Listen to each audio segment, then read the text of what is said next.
ദൈവത്തിന് സ്തുതി. സങ്കീർത്തനം 55. ദൈവമേ, എൻ്റെ പ്രാർത്ഥന ശ്രദ്ധിക്കണമേ. എൻ്റെ യാചനയ്ക്ക് മറിഞ്ഞിരിക്കരുതേ. എനിക്ക് ചെവി തന്ന ഉത്തരമല്ലണമേ. ശത്രുവിൻ്റെ ആരവം നിമിത്തവും ദുഷ്ടൻ്റെ പീഡ നിമിത്തവും ഞാൻ എൻ്റെ സങ്കേതത്തിൽ പൊറുതിയില്ലാതെ ഞെരുങ്ങുന്നു. അവർ എൻ്റെ മേൽ നീതികേട് ചുമത്തുന്നു, കോപത്തോടെ എന്നെ ഉപദ്രവിക്കുന്നു. എൻ്റെ ഹൃദയം എൻ്റെ ഉള്ളിൽ വേദനപ്പെട്ടിരിക്കുന്നു. മരണഭീതിയും എൻ്റെ മേൽ വീണിരിക്കുന്നു. ഭയവും വിറയലും എന്നെ പിടിച്ചിരിക്കുന്നു. പരിഭ്രമം എന്നെ മൂടിയിരിക്കുന്നു. പ്രാവിനുള്ളതുപോലെ എനിക്ക് ചിറകുണ്ടായിരുന്നുവെങ്കിൽ എന്നാൽ ഞാൻ പറന്നുപോയി വിശ്രമിക്കുമായിരുന്നു എന്ന് ഞാൻ പറഞ്ഞു. അതേ, ഞാൻ ദൂരത്ത് സഞ്ചരിച്ച് മരുഭൂമിയിൽ പാർക്കുമായിരുന്നു. കൊടുങ്കാറ്റിൽ നിന്നും പെരുങ്കാറ്റിൽ നിന്നും ബന്ധപ്പെട്ട് ഞാനൊരു സങ്കേതത്തിലേക്ക് ഓടിപ്പോകുമായിരുന്നു.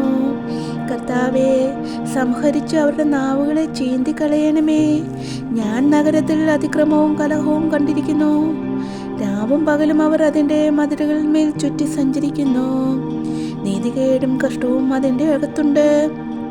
ദുഷ്ടതയും അതിൻ്റെ നടുവിലുണ്ട്. ചതിവും വഞ്ചനയും അതിൻ്റെ വീഥികളെ വിട്ടുമാറിയതുമില്ല. എന്നെ നിന്ദിച്ചത് ഒരു ശത്രുവല്ല, അങ്ങനെയെങ്കിൽ ഞാൻ സഹിക്കുമായിരുന്നു. എൻ്റെ നേരെ വമ്പ് പറഞ്ഞത് എന്നെ പായിക്കുന്നവനല്ല, അങ്ങനെയെങ്കിൽ ഞാൻ മറഞ്ഞുകൊള്ളുമായിരുന്നു.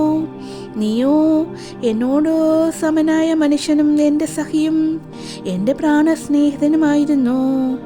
നാം തമ്മിൽ മധുര സമ്പർക്കം ചെയ്തു. പുരുഷാരവുമായി ദേവാലയത്തിലേക്ക് പോയല്ലോ. മരണം പെട്ടെന്ന് അവരെ പിടിക്കട്ടെ. അവർ ജീവനോട് പാതാളത്തിലേക്ക് ഇറങ്ങട്ടെ. ദുഷ്ടത അവരുടെ വാസസ്ഥലത്തും അവരുടെ ഉള്ളിലും ഉണ്ട്. ഞാനോ ദൈവത്തെ വിളിച്ചപേക്ഷിക്കും. യഹോവ എന്നെ രക്ഷിക്കും.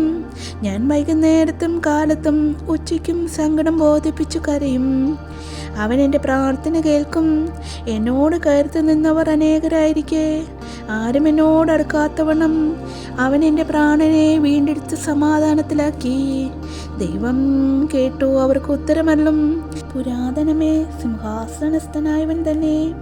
അവർക്ക് മാനസാന്തരമില്ല. അവർ ദൈവത്തെ ഭയപ്പെടുന്നതുമില്ല.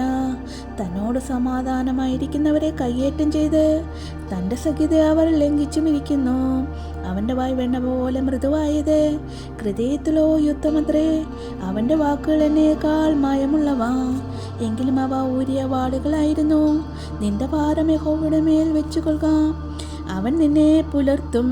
നീതിമാൻ കുലുങ്ങിപ്പോകുവാൻ അവൻ ഒരു നാൾ സമ്മതിക്കുകയില്ല. ദൈവമേ, നീ അവരെ നാശത്തിൻ്റെ കുഴിയിലേക്ക് ഇറക്കും.